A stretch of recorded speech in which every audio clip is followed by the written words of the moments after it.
GTA V está há mais de uma década no mercado e, até hoje, já vendeu mais de 215 milhões de cópias, tornando-se o produto de entretenimento mais lucrativo da história, acima de qualquer filme, de qualquer álbum musical e de praticamente qualquer coisa que o ser humano já tenha criado para se divertir.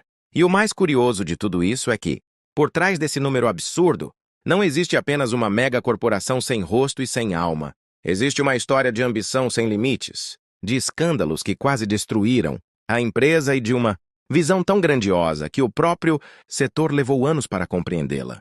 Hoje eu vou contar essa história. A verdadeira história da Rockstar Games. Para entender de onde veio a Rockstar Games, precisamos viajar até a Escócia, para uma cidade chamada Dundee, no ano de 1988. Foi ali que um jovem programador chamado David Jones abriu um pequeno estúdio de desenvolvimento no lugar mais humilde que você possa imaginar, em cima de uma antiga loja de peixe com batatas fritas, ou Traditional Fish and Chips. Esse estúdio se chamava DMA Design, e seu primeiro grande sucesso chegou em 1991 com Lemmings, um jogo de quebra-cabeça sobre pequenas criaturas de cabelo verde que, basicamente, acabavam se matando caso você não as guiasse corretamente. Eu sei, parece algo muito simples, mas naquela época, o jogo vendeu milhões de cópias e colocou a DMA Design no mapa.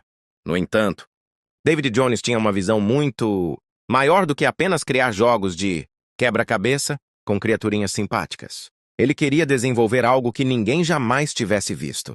Um jogo no qual o jogador tivesse liberdade total dentro de uma cidade viva, podendo decidir o que fazer e como fazer.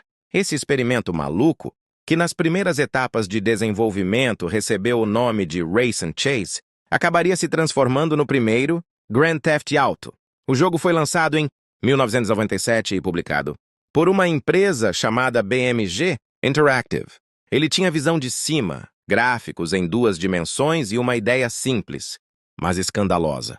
Você era um criminoso, e a cidade inteira funcionava como o seu parque de diversões. Naquele momento, quase ninguém levou o jogo muito a sério, com exceção dos políticos, que tentaram proibi-lo desde o primeiro dia. No fundo, isso acabou sendo a melhor publicidade que o jogo poderia ter recebido. O mundo ainda não fazia ideia do que estava por vir. E é aqui que começa a parte mais interessante.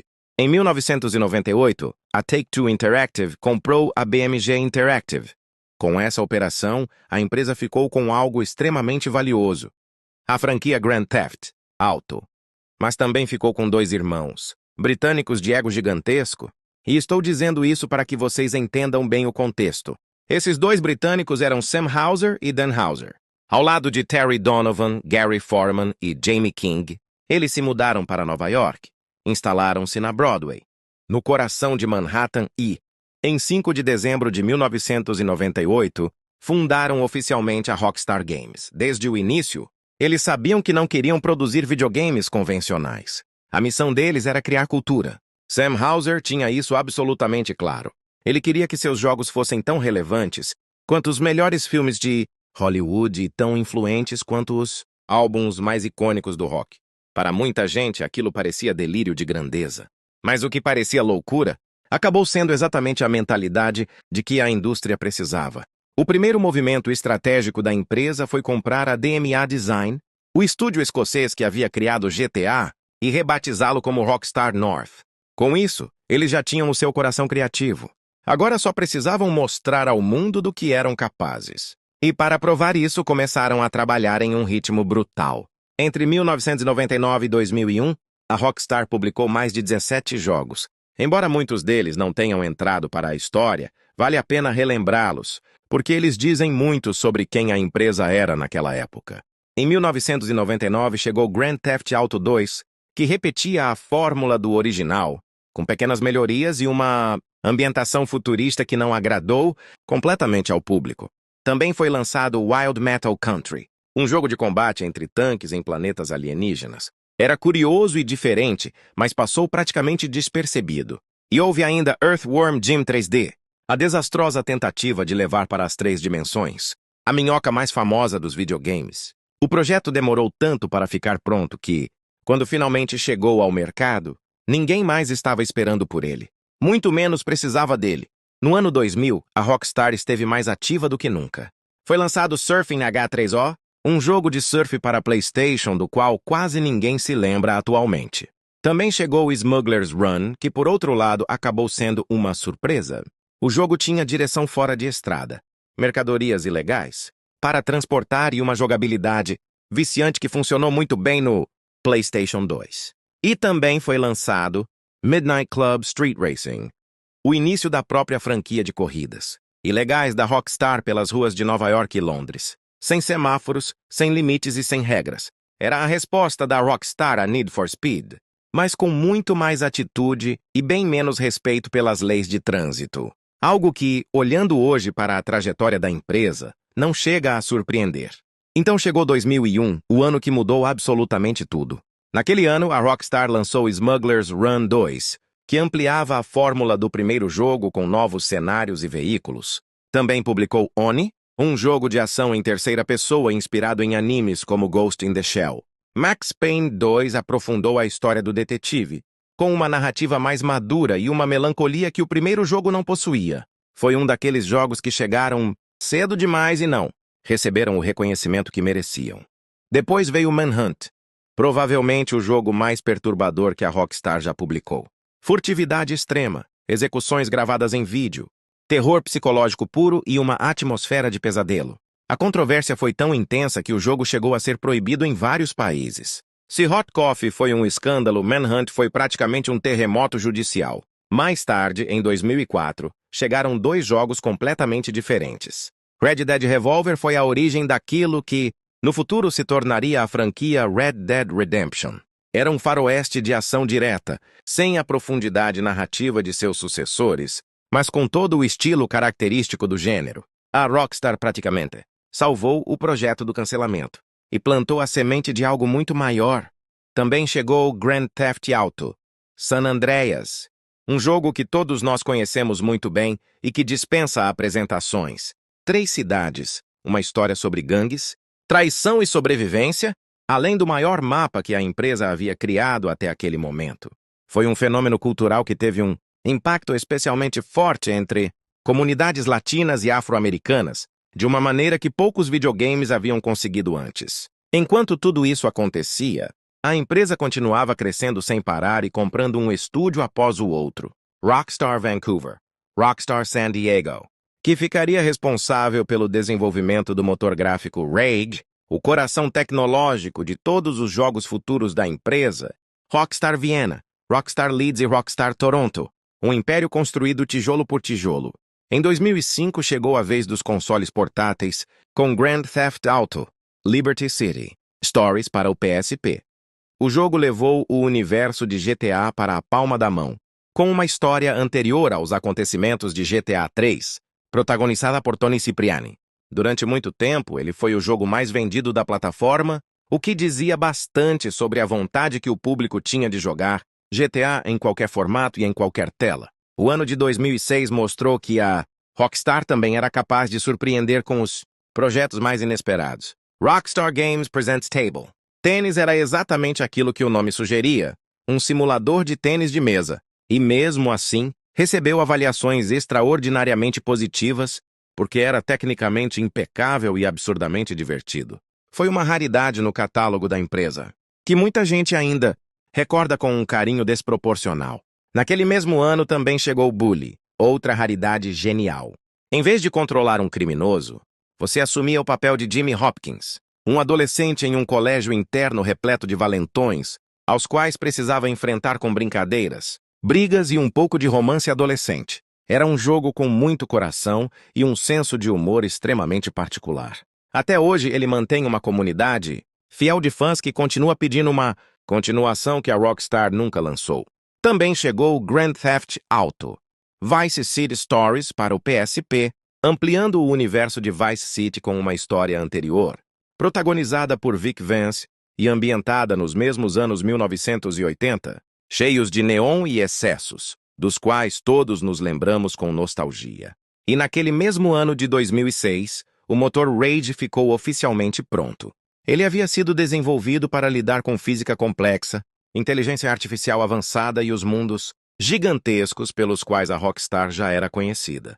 Com essa ferramenta nas mãos, A empresa olhou para o futuro com uma ambição que, sinceramente, chegava a dar medo. O ano de 2007 trouxe Manhunt 2, uma continuação ainda mais sombria e violenta que o jogo original.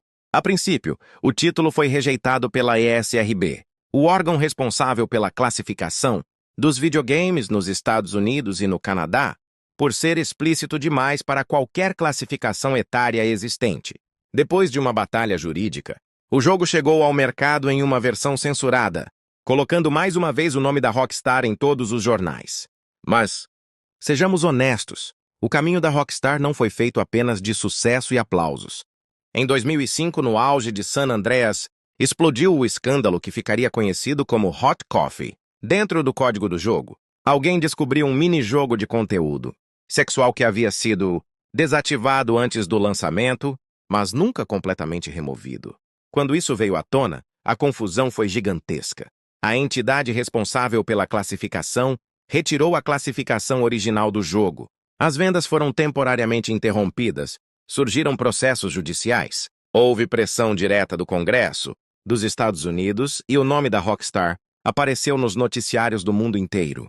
Mesmo assim, depois que toda a situação se acalmou, o jogo continuou vendendo como água. A Rockstar também precisou enfrentar críticas sérias relacionadas às condições de trabalho dentro da empresa. A chamada cultura do crunch, com semanas de trabalho que chegavam a 100 horas durante o desenvolvimento de seus jogos, provocou um debate extremamente necessário sobre o bem-estar dos profissionais da indústria. Infelizmente, esse é um problema que ainda não foi completamente resolvido. Nem tudo que reluz é ouro. E seria desonesto contar a história da Rockstar sem mencionar essa parte. Chegando a 2008, a Rockstar atingiu outro nível de maturidade com Grand Theft Auto 4. Esse jogo era diferente de tudo que havia sido feito antes. Mais sombrio, mais humano e até mais desconfortável. A história de Niko Bellic, um imigrante do leste europeu que chega a Liberty City em busca do sonho americano, apenas para encontrar algo muito mais complicado e muito mais triste. É uma história sobre a armadilha do capitalismo, sobre a violência como um ciclo que nunca termina, e sobre a impossibilidade de escapar do próprio passado. E tudo isso dentro de um videogame. Em 2008, o jogo recebeu uma nota 98 de 100 no Metacritic, tornando-se um dos títulos mais bem avaliados da história. A Rockstar demonstrou que não era mais apenas a empresa do caos e da polêmica. Agora também era uma empresa capaz de fazer você se importar com personagens fictícios de um videogame da mesma maneira que se importaria com os protagonistas de um grande filme. Naquele mesmo ano também foi lançado Midnight Club, Los Angeles, que levou a franquia de corridas ilegais para as ruas da cidade de Los Angeles. O jogo tinha gráficos impressionantes para a época e um sistema de personalização de veículos extremamente viciante. O ano de 2009 foi especialmente produtivo.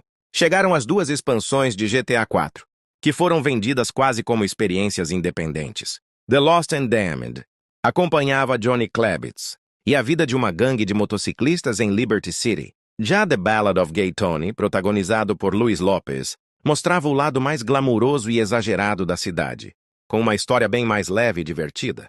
Naquele mesmo ano chegou Grand Theft Auto Chinatown Wars para Nintendo DS. O jogo representava um retorno à visão de cima, mas com mecânicas modernas, uma história envolvendo o tráfico de drogas em Liberty City e uma profundidade que ninguém esperava encontrar em um título para console portátil. Ele acabou sendo muito melhor do que praticamente todo mundo imaginava. Mas Grand Theft Auto não era a única coisa que a Rockstar guardava na manga. Em 2010, a empresa provou isso com Red Dead Redemption. Em termos de ambientação, ele era praticamente o oposto de GTA, mas sua essência era exatamente a mesma. O Velho Oeste, um cowboy, tentando acertar as contas com o próprio passado e uma história sobre redenção, honra e perda. Até hoje, muita gente considera essa a melhor narrativa que a Rockstar já contou. Foi a demonstração definitiva de que a empresa poderia escolher qualquer ambientação, qualquer período histórico, e transformá-lo em uma experiência cinematográfica de altíssimo nível. Naquele mesmo ano, também chegou Red Dead Redemption, Undead Nightmare, uma expansão que colocou zumbis no Velho Oeste, e mostrou que a Rockstar conseguia misturar praticamente qualquer coisa e, ainda assim, fazer dar certo. O ano de 2011 foi marcado por L.A. Noire, um dos projetos mais ambiciosos e estranhos de toda a história da Rockstar. Desenvolvido em parceria com o estúdio australiano Team Bondi, era um jogo de investigação ambientado na Los Angeles dos anos 1940. Principal mecânica não era atirar ou dirigir, mas interrogar suspeitos e analisar suas expressões faciais. Tudo isso foi possível graças a uma tecnologia de captura facial absolutamente revolucionária para a época. O jogo não era perfeito, tinha problemas e limitações. Mesmo assim, era algo único na indústria e seu legado continua enorme. Em 2012, chegou Max Payne 3, que levou o famoso detetive das ruas de Nova York para a violência extrema de São Paulo, no Brasil. Foi uma mudança de cenário arriscada, mas que funcionou graças a uma narrativa poderosa, uma jogabilidade excepcional e uma trilha sonora composta pela banda Health, que até hoje está entre as melhores da indústria. Então chegou 2013, e junto com ele, veio Grand Theft Auto V. Em muitos sentidos, esse jogo representa o ponto mais alto de tudo que a Rockstar havia construído até aquele momento. 3 protagonistas com histórias que se cruzam. Uma versão de Los Angeles chamada Los Santos, tão detalhada que você podia passar horas simplesmente dirigindo e observando a paisagem sem cumprir missão alguma. Uma história de assaltos, traição e dinheiro, contada com uma apresentação impecável. E acima de tudo isso, GTA Online. Um modo multijogador que transformou o jogo em um universo vivo, no qual as pessoas continuam jogando mais de uma década depois. Os números são tão absurdos que chegam a ser difíceis de compreender. Mais de 215 milhões de cópias vendidas, 7 recordes do Guinness quebrados, em apenas uma semana após o lançamento e versões lançadas em 3 gerações diferentes de consoles. A essa altura, GTA V não é apenas um videogame, é uma instituição cultural. E GTA Online se transformou em uma máquina de gerar dinheiro tão extraordinariamente poderosa que a Rockstar pôde se dar ao luxo de passar uma década inteira preparando seu próximo grande lançamento. E para sermos honestos, foi exatamente isso que a empresa fez. Em 2018, depois de 8 anos de desenvolvimento, chegou Red Dead Redemption 2. Se GTA V era a demonstração de que a Rockstar conseguia criar um jogo gigantesco e cheio de vida, Red Dead Redemption 2 mostrou que ela também conseguia fazer algo gigantesco, cheio de vida e profundamente emocionante ao mesmo tempo. O nível de detalhes era tão absurdo que os cavalos realmente suavam de acordo com o esforço realizado. As barbas dos personagens cresciam com o passar do tempo. O sol atravessava o céu de maneira realista e o mundo reagia a cada pequena decisão tomada pelo jogador. A crítica recebeu o jogo como uma das maiores obras da história. Ele vendeu mais de 50 milhões de cópias e Arthur Morgan se transformou em um dos personagens mais queridos de toda a história dos videogames. Em 2022, a Rockstar lançou a versão otimizada de GTA V para PlayStation 5 e Xbox Series X e S, mantendo vivo um jogo de 9 anos como se ele fosse completamente novo. Depois de tudo isso, veio o silêncio. A Rockstar resolveu fazer as coisas no próprio ritmo, um ritmo lento demais para muitos fãs. Até que, em dezembro de 2023, foi lançado o primeiro trailer de Grand Theft Auto VI, e a internet literalmente explodiu. Foram mais de 90 milhões de visualizações nas primeiras 24 horas, um recorde mundial certificado pelo Guinness. Em apenas um dia, ele se tornou o trailer de videogame mais assistido e com mais curtidas do YouTube. Desde então, o jogo sofreu 2 adiamentos. O primeiro mudou seu lançamento de 2025 para maio de 2026. O segundo adiou a data para 19 de novembro de 2026. O jogo será lançado exclusivamente para PlayStation 5 e Xbox Series X e S. Terá 2 protagonistas, Lucia e Jason, e uma ambição que, de acordo com tudo que sabemos, poderá fazer GTA V parecer um projeto pequeno em comparação. Então, afinal, o que é a Rockstar Games? É a empresa que pegou a ideia maluca de um programador escocês que trabalhava em cima de uma loja de peixe com batatas fritas e a transformou na franquia de entretenimento mais lucrativa da história. É a empresa que disse a uma indústria inteira que os videogames podiam ser arte, que podiam ser cultura, que podiam contar histórias tão boas ou até melhores do que aquelas apresentadas nos maiores filmes do cinema. Eles são perfeitos? Não. As polêmicas são reais. As condições de trabalho são questionáveis e existem momentos em que o silêncio da empresa frustra milhões de pessoas que Esperam notícias há anos, mas seu legado é absolutamente inegável. Todo estúdio que atualmente produz um jogo de mundo aberto deve alguma coisa à Rockstar. Toda vez que um videogame faz você refletir sobre algo que vai além da tela, existe um pouco do DNA desses caras ali. Eles começaram em cima de uma loja de fish and chips na Escócia. E hoje movimentam mais dinheiro do que a maioria dos estúdios de Hollywood. Isso, meus amigos, é o que significa sair do zero e se tornar uma lenda. E o melhor de tudo é que essa história ainda não terminou. Caso tenha gostado do vídeo, você já sabe o que fazer. Deixe o seu like, inscreva-se no canal, caso ainda não seja inscrito, e conte nos comentários qual é o seu jogo favorito da Rockstar. Nos vemos no próximo vídeo.